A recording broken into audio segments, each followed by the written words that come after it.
How to fix cannot connect to the App Store on iPhone or iPad. Hello everyone, I am Bishaka and welcome to our channel. Now let's get right into the tutorial.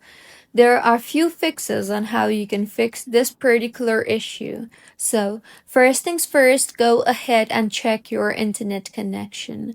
So launch the settings application and make sure you are connected to a proper working internet connection. If not, then you can switch between Wi-Fi and mobile data.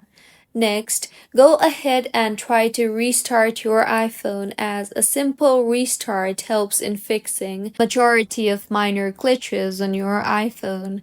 See if the issue is fixed or not, and if not, then in settings again, tap on general and then on date and time.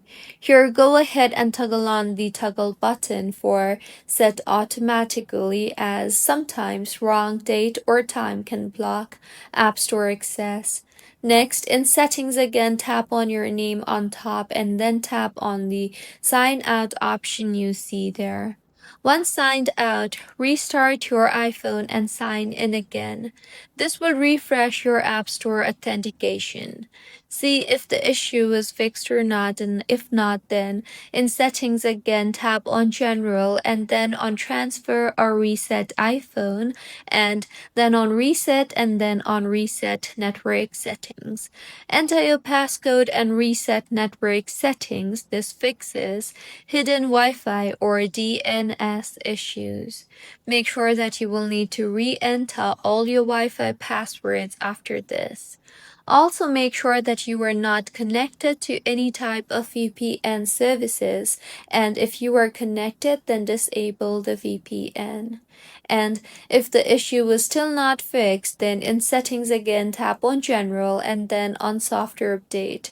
Make sure that you have installed latest version of iOS, as installing the latest version of iOS is really important, as Apple often fixes App Store bugs and updates. And if the issue is still not fixed, then swipe up from the bottom and close all the apps running in the background along with App Store.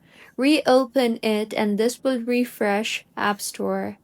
And if nothing fixes your issue, then launch the settings application again and tap on general and then on transfer or reset iPhone. Further, tap on reset and then tap on reset all settings. Make sure that this will not delete your data and only reset your preferences on your iPhone. So these were a few fixes on how you can fix cannot connect to the App Store on iPhone or iPad. If you find this tutorial helpful, please like the video and do comment if you have any queries. Also, do subscribe to our channel for more helpful tutorials like this. See you on the next one.